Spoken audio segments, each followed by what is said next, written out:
Hey ladies and gents, welcome back. This is going to be part 3 to What If Naruto Had All the Chakra Natures. So now, I'm going to do a little bit, this is going to be like my little finalized statement of what my What If week thing that I'm actually going to be deciding to do is going to be. So there's going to be 3 different what ifs running that are like going to be ongoing until like the end of whatever the series is or something like that. And the days that those videos are going to upload on are Tuesday, Thursday, and then I'll do Saturday, and then it just like keeps going on like that. And the days in between that, I'll just upload different what ifs that I'll like see. Say like I make a what if on one of those days and it does really well, then maybe when one of my what if week series ends, I'll implement that into the spot of that what if after I finished it. So that's pretty much how that's going to work. So now let's jump right into it. So this is going to be What If Naruto Had All Chakra Natures Part 3. So where I left off, Naruto and Sasuke Sakura were placed on a team, and they did the bell test against Kakashi. They ended up defeating Kakashi, with Naruto actually knowing exactly the fact that they had to pretty much use teamwork in order to actually win, or not win, but pass the bell test. So he ends up telling both Sakura and Sasuke that, and they use teamwork in the end to actually manage to defeat him and take the bells. So that's where we're going to jump right back into it. So they're doing all their D rank missions.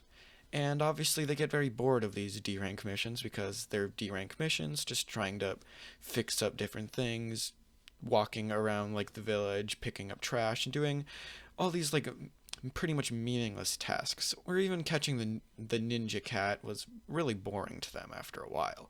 So they decide that they're going to go to the Hokage and they're going to ask for a higher ranking mission. So when they do this, they get assigned they actually do get assigned a C rank mission. It's to guide a bridge builder named Tazuna back to his home village to pretty much build a bridge. So now everybody's excited by this, and the next morning they meet at the gates. And obviously this is where they begin their journey on the Zabuza Land of Waves arc. So now there's going to be a slight difference when after they begin their walk. Now, Naruto as well as Kakashi will actually notice this puddle that seems to, like, they're wondering, why is it there? It's the middle of the dry season, there shouldn't be any water around. So Naruto and Kakashi both notice this. So that is a slight difference from what was in the original, obviously. And now when the Chunin brothers attack, instead of Naruto being completely, pretty much, not being able to react and being so scared and so unable to pretty much move when he seemingly sees Kakashi killed, he actually manages to take out both of the Chunin brothers before Kakashi can even react and seemingly fake his death kind of a thing.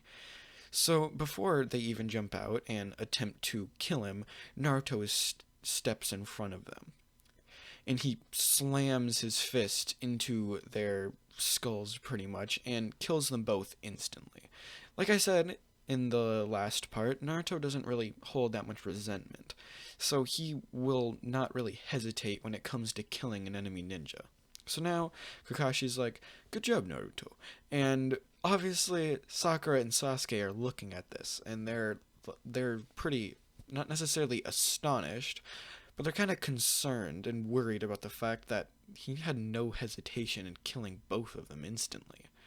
Kakashi feels this a little bit too, but he knew that this was going to happen because he knew that he pretty much taught Naruto to kind of do those different things and to put not necessarily the mission in front of his comrades, but to teach him that he needs to be able to like kill and do different things like that if he is going to be a shinobi.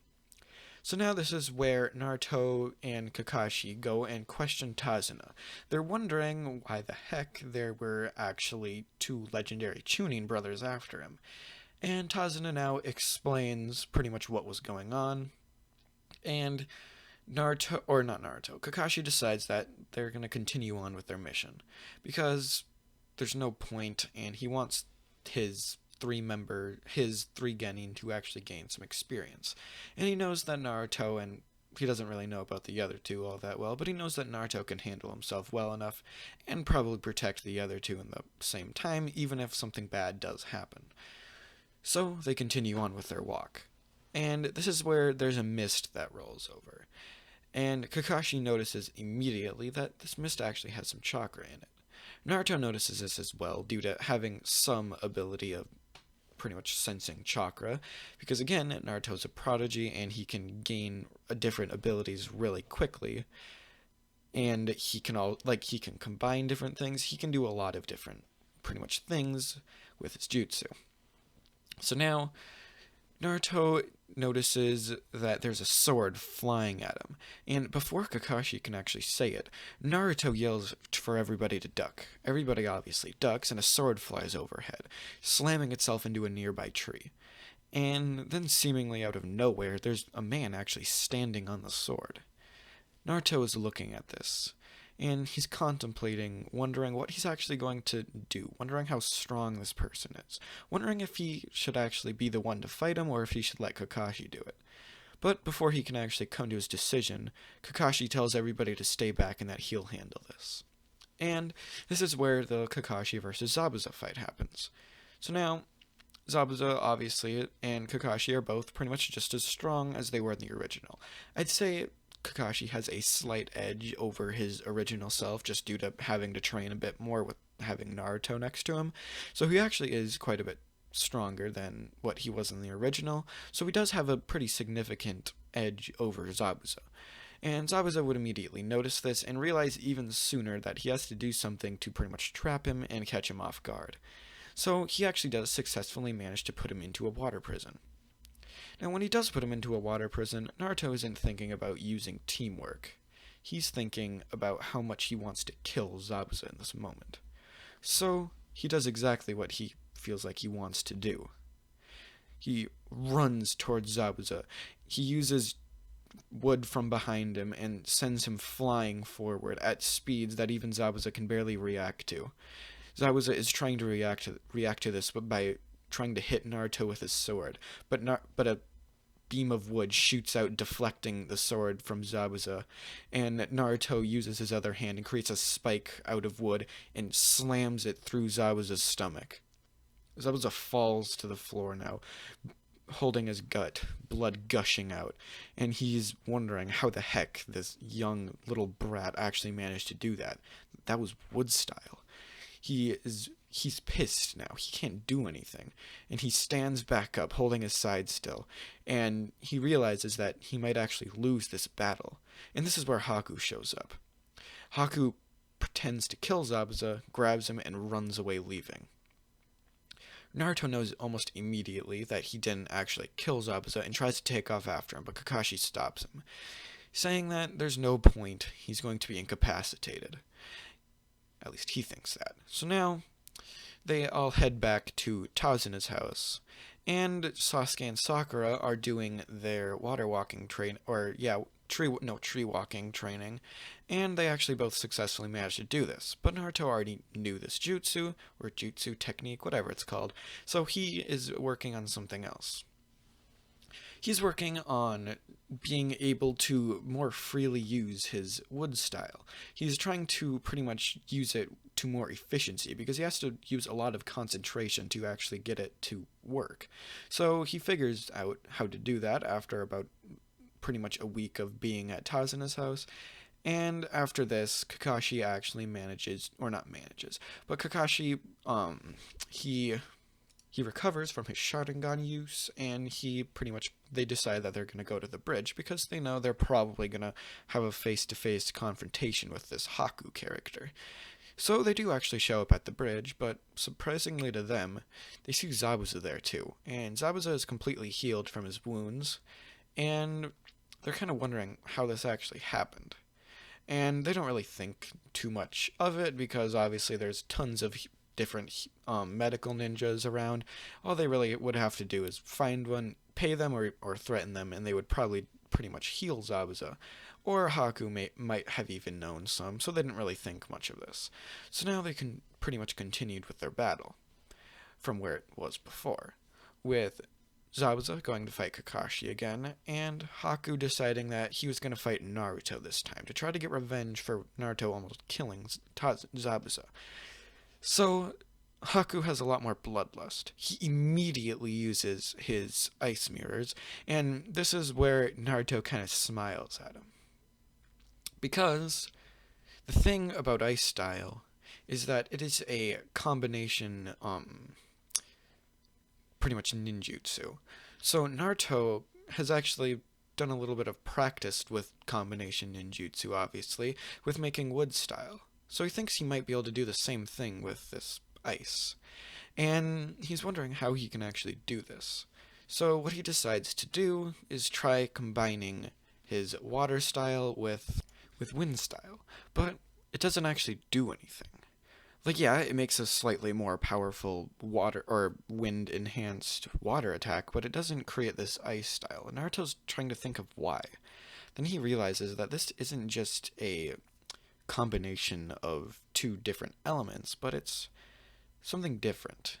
And he's thinking about why or what it is that it's different about it. And then he realizes that he's just cooling down the water style. He's somehow changing the temperature around him.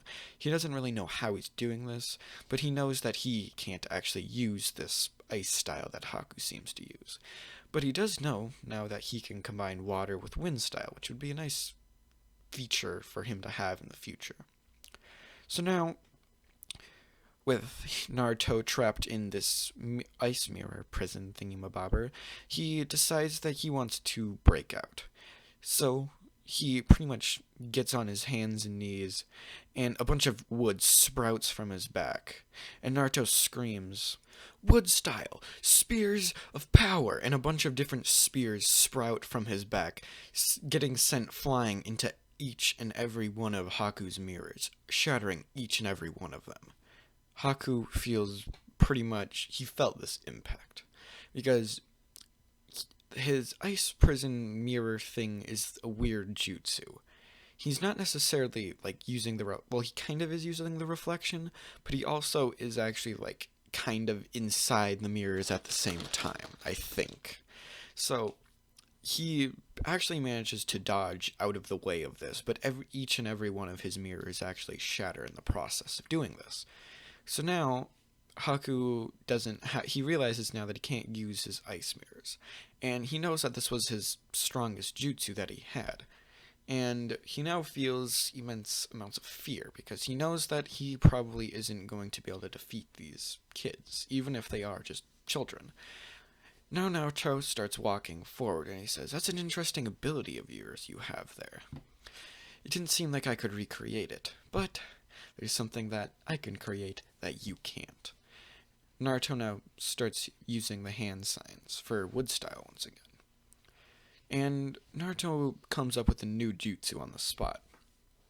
And he now looks up to Haku and says, "I might have liked you if you weren't just Zabuza's lackey, but you're pretty much just his lackey, and you don't actually have a mind for yourself. And I don't think you can really change from what you are right now. So, I'm sorry to say this, but I'm gonna have to kill you."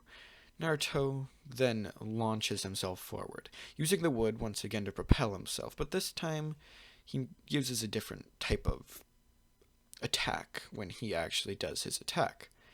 He pretty much just sprouts a massive hand around his fist, and he slams it into Haku, sending the bridge underneath him pretty much he breaks apart almost the entire bridge in the process. He now pretty much retracts his wood, and that sounded so bad, and looks at Haku's lifeless body underneath the bridge. And he now walks over to where Kakashi is about to deal the final blow to Zabuza, and he watches it happen, because there's now a Haku to get into the way of the Chidori. So now, there's a little bit of a difference. There isn't some heartfelt moment where Zabuza lies next to Haku and Naruto's screaming at him, and there isn't also a moment where Sasuke sacrifices himself for Naruto. Naruto also didn't have to tap into the Nine-Tails power, so there's going to be a slight few differences. So that's where I'm going to leave this part off. I'll see you guys in the next part. Peace out. Bye.